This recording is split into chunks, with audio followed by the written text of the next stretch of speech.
We're off the hype cycle on AI. We're seeing pragmatic value now with use cases across both numerator and denominator. Numerator is top-line impact, and denominator is more productivity and efficiency.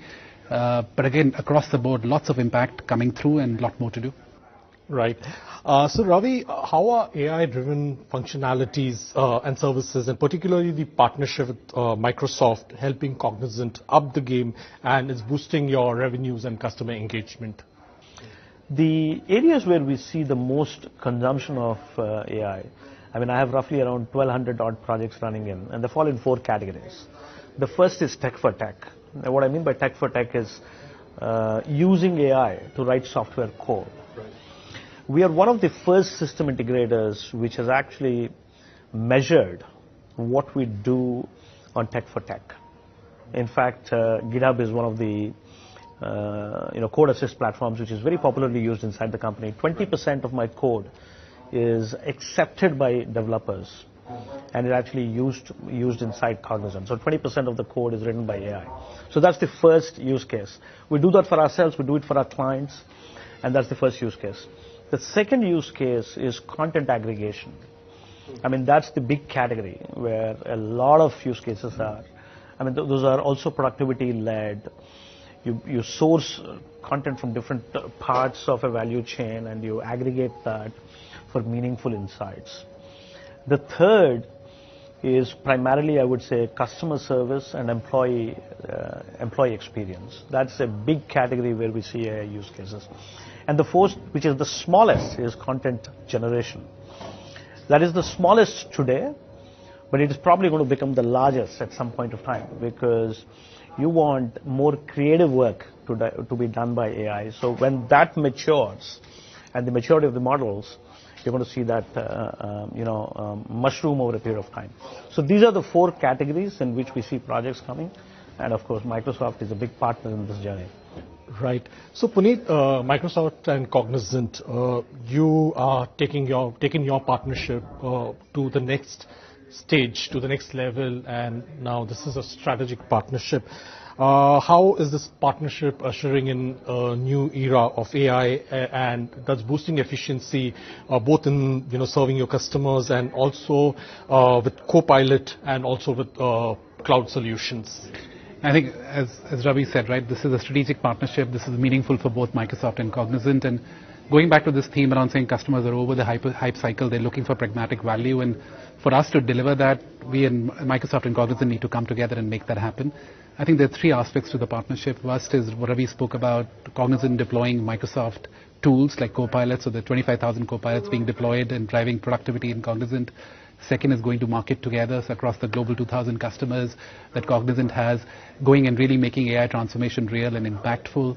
Third is skilling. 35,000 people at Cognizant have been skilled on GitHub Copilot, another 40,000 to be skilled, and Ravi is really building a future-ready workforce, and we're partnering with them to make that happen, right? So across all 3, which is like deploy Microsoft tools and capabilities within Cognizant, go to market together, and then build skills in a future-ready workforce.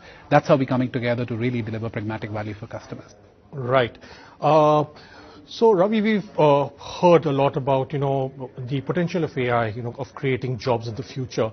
Could you take us through what are the risks AI can pose as a disruptor to the workforces of the future?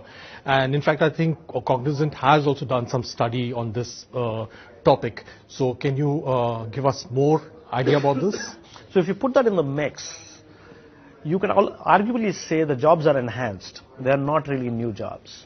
And if you see it with that context, then you can actually improve productivity. And this could mean those humans who are actually doing those jobs can actually be doing tasks which they couldn't do before. Right. And some could be complementary to what they do, and some could be incrementally new to what they could do. So that's how we did this, and the friction scores and the exposure scores gives us a view of which jobs, what skilling is needed. We put them in a bubble map, and we created this analysis. So I think if we pivot this to the future well, I think we will create upward social mobility in jobs.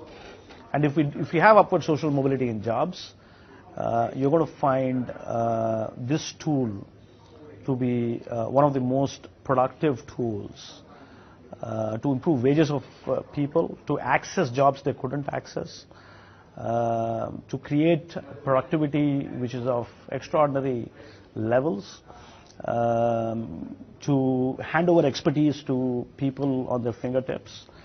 So, I mean, there are the art of the possibilities to do this changes the opportunity we have. It will actually bridge the gap between occupations. It will bridge the gap within an occupation and between occupations. So you know, you're going to democratize skills. So all this put together is you're going to make skills and jobs much more accessible to people. Right. In the last visit to India, Satya Nadella committed $3 billion over a period of 2 years for skilling and also AI and cloud in India. So how is Microsoft looking to move forward with this commitment, and have you taken any steps so far?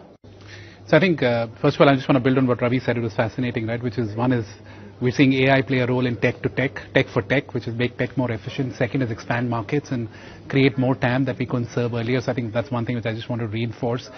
As Microsoft, going back to your point, right, when Satya was here, we made the commitment of $3 billion in AI and data infrastructure and cloud infrastructure, and training 10 million people in India over the next few years.